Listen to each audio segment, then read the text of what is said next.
Hello, this is Allen Mashburn coming to you, Carolina Conservatives, Preachers with a Punch. Our co-host cannot join us today. He is busy reading dissertations and working with doctoral students. But I'm here and I'm joined with Stephanie Phillips out of Nevada, and she is running for the U.S. Senate. And that's a mighty big undertaking. And I know, because being in a statewide race, what all that entails. Nevada is a big state as well. Stephanie, it's an honor to have you on here. I just want you to introduce yourself and just go with it. Give us the reasons why you feel called to do this. And people of faith, we have to understand, we have to feel called to do this. There is nothing in this that we have an appetite for. Well, thank you so much, Alan, for having me. I appreciate it. Yes, my name is Stephanie Phillips, and I am running for the U.S. Senate seat here in Nevada against the incumbent Jackie Rosen. And way back a few years ago when COVID hit and they started treating us the way they did, they told us we were non-essential and closed the mom and pop businesses, and they muzzled our kids and us, and they said, you can't go to church, can't go to school, you have to take a jab in order to keep your job. Those kinds of things. I didn't recognize the country that I live in. So I jumped in. I got involved in politics very heavily. I supported a lot of candidates in the last cycle and did everything I could to learn and observe. And I was planning this run all those years ago. So here I am, and I, look at what's happening too with our kids in this country and the culture war that we find ourselves. And that is very bothersome. And we have that gender ideology that they're trying to shove down the kids' throats. There's that narrative. They're sexualizing kids, and they're doing it through school curriculums, through sex education and things like this. We see, drag queen story hour geared for little kids in libraries. We see these things that we should never even have to discuss. You think it would be common sense. We don't bring our kids around this stuff. When you're of age and you're an adult, great, do your thing. But targeting the kids like that, and not to mention the sex trafficking that's going on, and that's being bolstered by an open border. That is exactly. And you're feeling that directly down there. Yeah, we do. We get a bunch of that. Nevada is top of the chart for sex trafficking. And it's a horrible thing. That movie that's coming out this weekend, Sound of Freedom by Angel Studios, Jim Caviezel, who played Jesus in the movie. He is the star of this movie.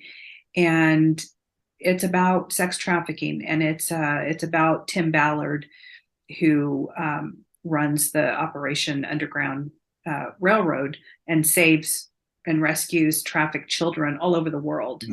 And he's been in operation since 2013. So this movie sheds a whole lot of light on the sex trafficking industry.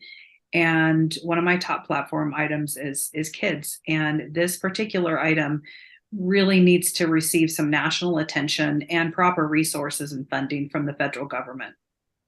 Yeah, absolutely. And when we hear of politicians who are not in favor or they vote against even facing the reality that there is human trafficking going on, child sex trafficking going on.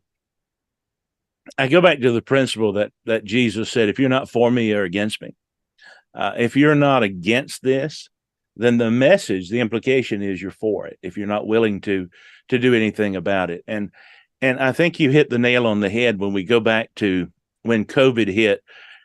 We saw a lot of people open their eyes. We saw a lot of people and parents open their eyes about public education. And it really changed the whole trajectory of the entire nation. There are people now who don't want to work because they got used to staying home, and they're trying to ride that free boat and as long as they can. And it's just it's horrendous that we've seen things spiral so much out of control. I go back, and the marker I have for it is when Donald Trump became president. And then COVID hit, and it's like the left just hit the accelerator. Let's just do what we can, fast as we can, to tear down the country. In reality, it's evil. It's just evil infused that has infused the left. I believe they just want to dominate and have complete power and control over us. And we see that when they try and go against the Constitution and our rights and take away as many rights as they can and control every move we make. That's there. If you look at the World Economic Forum and the 2030 reset and these things that they're talking about over there, it is a world domination plan. And people don't really realize or understand what's coming. And their motivation is to take away our Second Amendment right here in this country, because that's the only thing standing in the way. So we need to protect and uphold our constitutional rights. And we need politicians in Washington who are willing to stand up for the Constitution and not sell us down the river. And I see too many on both sides of the aisle that are not standing up for we the people. They're spending our money recklessly. They're not standing up for our rights. We saw even during COVID, we saw the ones that were promoting you have to get a jab in order to keep your job. That's the most un-American and unconstitutional thing. And they stood right along and pushed that on the American people and our military.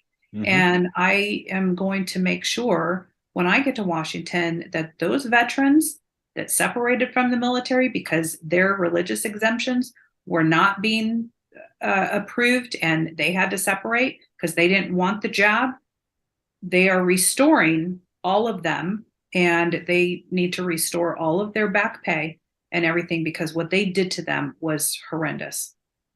Absolutely. Restore their back pay. And I would even say, of course, they'll never do it. Just take it from all the senators and the House members that voted or went along with this, and all the government employees that went along with this. They need to be punished in a way. And I guess the best way to punish them is send them home and vote them out. And that's the only way we're going to see real change. You mentioned the World Economic Forum. I followed them and researched them for quite a while, since 2018, 2019.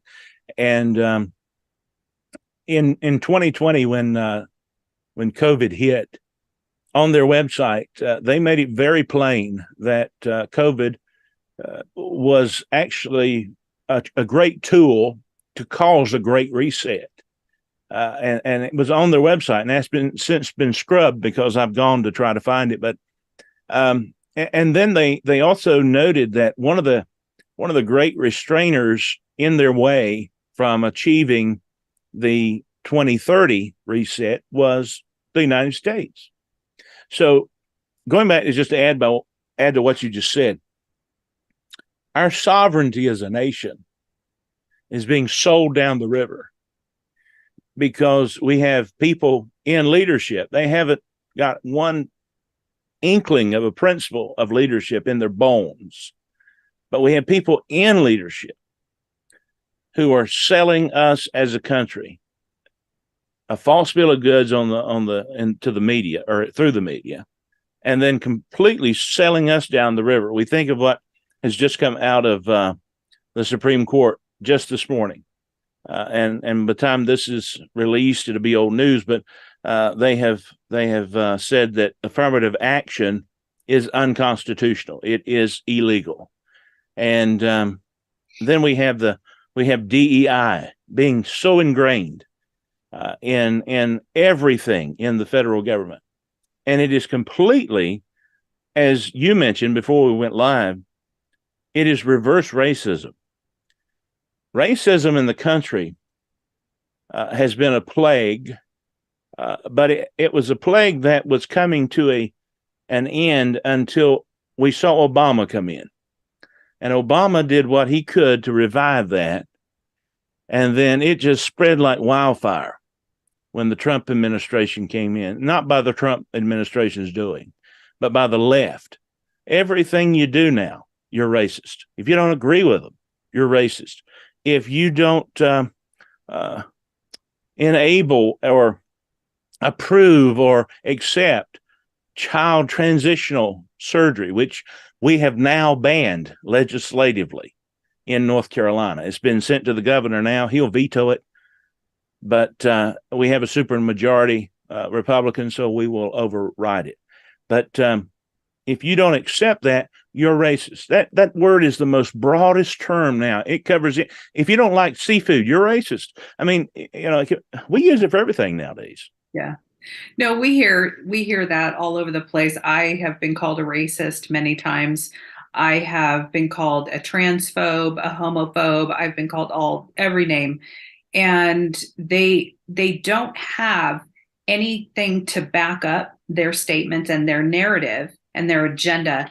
That's why they just label you a racist. They want to cancel you and get you out of the way. And that's the best way that they can do it, just to put that label on people. But if you really truly look at that DEI and what's going on with that, it is a reverse form of racism and it's prejudice. And they are, it's just like racism, you judging, you're hiring based on somebody's color of their skin or their sexual preference or whatever, for them to feel inclusive. That's what they are hiring based on. It doesn't matter if you're the best person for the job, if you are the most qualified. It's not based on your skills and those things. And that's what it should be based on.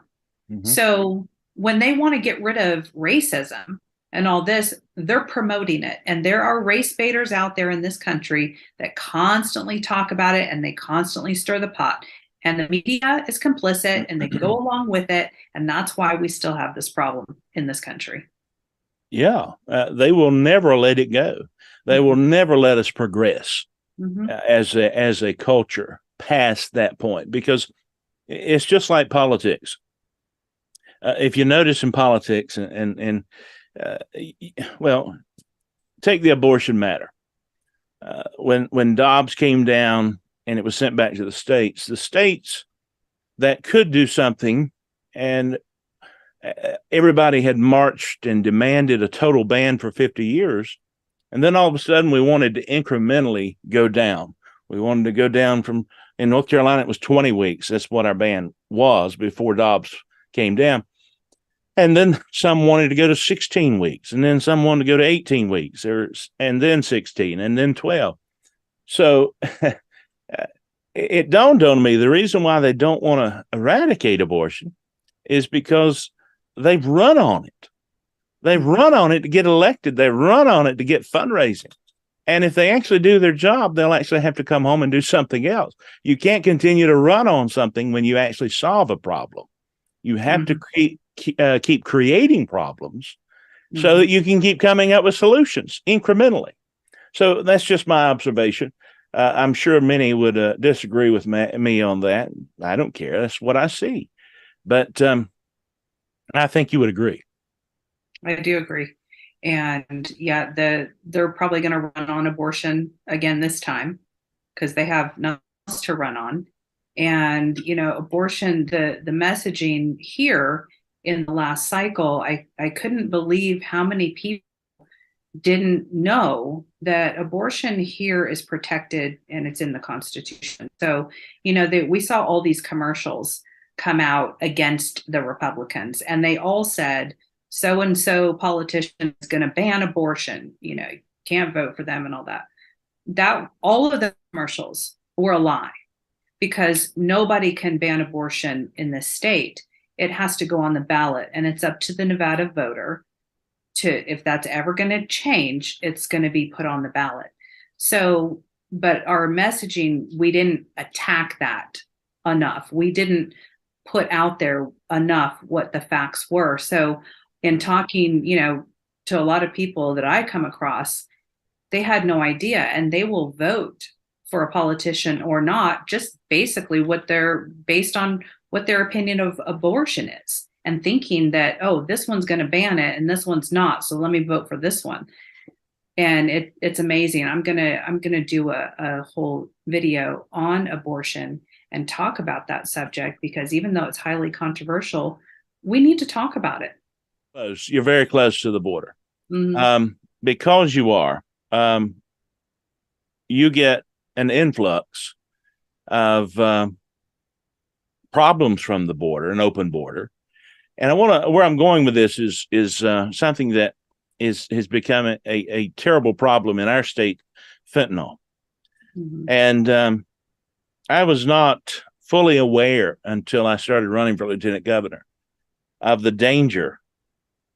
Or rather, that's not the right terminology. I knew the danger. I wasn't aware of how widespread it had become in our state. Mm-hmm. And I didn't prep you or ask you about this prior to coming on, so I'm not going to try to hold you to any statistics, but obviously it's a problem everywhere. We know it's coming in through an open border by this ludicrous administration that could care less about the sovereignty of our nation slipping away and completely being overturned, and our children being introduced to drugs and gang activity, and who knows what else is coming in through the border. But when you get to the Senate, I'm sure that's going to be fresh and warm on your heart about the very people of your state, the citizens of your state that are suffering from this drug. Used to, when we fought cocaine back in the 80s, you could get hooked on cocaine. If you took enough of it, it would be fatal. And I'm not speaking by experience, I'm just speaking by what I know. But fentanyl is a different animal. It's so potent. Is your state experiencing the same thing that we are? Yeah, across the board, I hear those statistics that the number one killer now between 18 and 45-year-olds is fentanyl. And we know where that's coming from. And it's been reported many times that China is responsible for. Exactly what I heard this week from our state. Mm-hmm. So we see there's a lot of problems with the border, not only fentanyl and, the trafficking, all of the illegals coming across that we are paying for as taxpayers, that they are shipping all over the country. And we're paying however hundreds of dollars per night for these hotels to put these to illegal immigrants in. And that's one thing. When I said the word illegals online, I got called a racist for saying that. But honestly, when they come here illegally, you are illegal. That's right. That's what they are. And why do they get free stuff? Why do they get free healthcare? Why are it's on our dime, and our government is allowing this to happen. What is it? 5 million now have crossed the border. And we are putting up with this. They forget they work for we the people. We the people don't consent to this. We have legal immigration in this country, and we have that for a reason. And I support that. I wouldn't be here if my family way back when didn't immigrate to this country.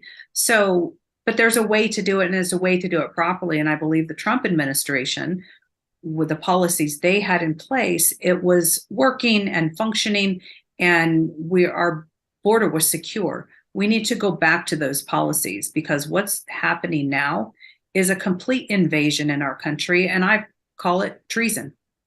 Absolutely. Mm-hmm. And the policies that the Trump administration brought about, they would work, and they were working. They needed more time to work because it's such a big issue. The problem is you have somebody else following, and it doesn't matter when they come, but a new administration comes in. If they don't love the country and they don't want to honor the Constitution and honor their citizens, then they're basically just tearing down. They're enemies of the people. If what's happening now, let me just highlight the fentanyl, because I do have some statistics just in my own state, and I can't imagine this in every state, but in 2022, we had 3,300 deaths in our state from fentanyl alone, up from 2016, 442. Wow. And did they want to call us racist? Because here's what it comes off, and this came off of our North Carolina Health and Human Services website. 76% 6% of them were white, non-Hispanic. 76%. And I'm not going to ask you to comment on that. I'm not trying to throw anything in there about race. I'm just saying they claim that we're racist all the time, but we have this invading our country, and it is tearing down the very age groups that, should we ever have to go to war, we're going to have a huge void in this country. Now, that may seem heartless coming from me, because I don't want to negate the fact that these young people are dying, and they're dying needlessly. But it seems like, and I do believe it's coming from China. You're not the only source I have for that. But the age group that it is specifically seeming to target is actually the age group that would fight any war that we would have need of. So I'll tell you, we need to be in much prayer for our country. We do. And speaking of that, the pastors and the Christian groups and congregations around this country, I call on all of them to get involved and to get their congregations involved and motivated in politics. And I know a lot don't want to do that. They just want to put on those blinders and not get involved. They don't want to be part of that because it is very divisive.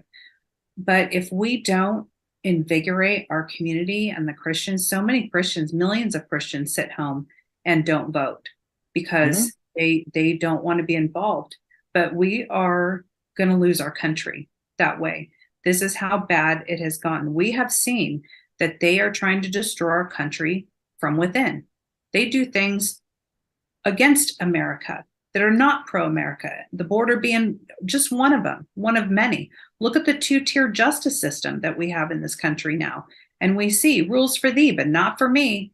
And they're targeting one specific group. They're targeting conservatives, and the political prosecutions that we see, they're just unfair and unjust, and they're not doing the same with the other side. The DOJ, the FBI, the IRS, they're all weaponized and politicized against us. They call parents domestic terrorists that dare to speak up at these school board meetings. These things that we're seeing in this country are destructive and destroying American values and our system and way of life, the way that we have known. So until we get involved, until we get people invigorated somehow and get them motivated and wake them up to see what's happening, we're at the brink. And it's in crisis level. And I really call on these pastors. In fact, I'm speaking at a church this weekend. They're having America Stand Up. Their America Stand Up weekend ahead of 4th of July holiday. And I think it's wonderful that they have the courage and are bold enough to do that. And they've invited me to come speak to their congregation. And I love that. I wish all of the pastors in our state would do that same thing. Absolutely. We always honor our country at our church, specifically on the Sunday prior to July 4th. And I'm speaking at another church on Sunday evening as well. I'll be speaking at a large rally on July 4th. We have got to start instilling into our children again to love this country and to love God and to be involved. Had we been involved in government all along, and I don't understand the mentality to separate the two, that we have to be so heavenly minded that we're no earthly good.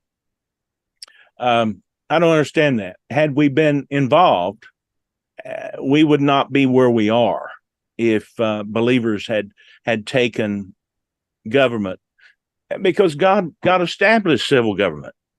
So why wouldn't he want us involved in something that he established? That's just logic to me. Let's wind down, because I know we are short on time, but talk to me a little bit about you several years ago, and you have a real estate career, but several years ago, you started something called the Den Mothers. Tell me about your nonprofit. So my nonprofit, I've been involved in nonprofits for decades. And all of these charities and organizations that I've been involved with, either volunteering my time or money, have all been around children, needy children, hungry children, trafficked children. So that particular subject is near and dear to my heart. And I always wanted to, when I retired, I wanted to start my own nonprofit, and I want to take care of kids. I want to have a facility and, rehabilitate trafficked kids and just take care of all people that are needy and hungry. So I didn't intend to start my nonprofit, Den Mothers, until later in life, but I thought, why not do all of that footwork now, get it established, get it launched, and I can help some kids along the way while I'm, doing these other things. So I launched it a couple of years ago, actually, and worked on it. It took a long time. And so I do back to school events. I do, Christmas events and bring food and supplies and things to kids. I've helped traffic kids, just all kinds of things wherever I can and when time permits.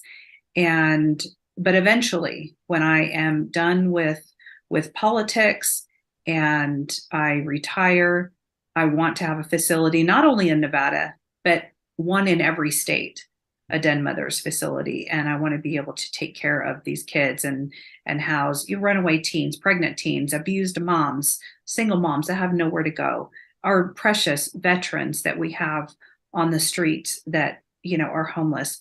There's such a need for that. So that's where my heart lies. And we just, that's my goal for later in life. But I'm helping some for now along the way. All right, great. So when is your primary for your Senate race? It's June of next year. June of next year. So we're fairly early, and we would definitely want to check back in with you and pray for her race as well.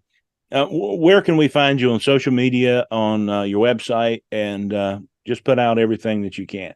Sure. My website is Phillips for Nevada, and that's the number 4. And I have 2 L's in my last name. So phillipsfornevada.com. All of my social media is also Phillips for Nevada. And I would love all the support. Sign up for our email list and volunteer. And of course, donate. These campaigns are very expensive. We were talking about that the other day. Very expensive to run, and especially this particular race. So I need all the help I can get. All right, great. And she taught me how to say Nevada. Ben Cartwright was right. He said it correctly. I said it wrong. And it distinguishes you whether you're a tourist or you actually are living in Nevada. So it has been an honor to have Miss Stephanie Phillips with us. We want to see her excel, and we certainly want to pray for her campaign. Anytime we can get a believer to move forward and to run in a race and represent people, we want to do that. And I trust that you'll check her out on her website and on social media. It's been a joy. Thank you, Miss Stephanie. And we look forward to calling you next time, or very soon in the future, Senator-elect. So God bless you. And I hope that you have a blessed day. And I trust that you'll have good events coming up this weekend. I appreciate it. Thanks for having me on. All right.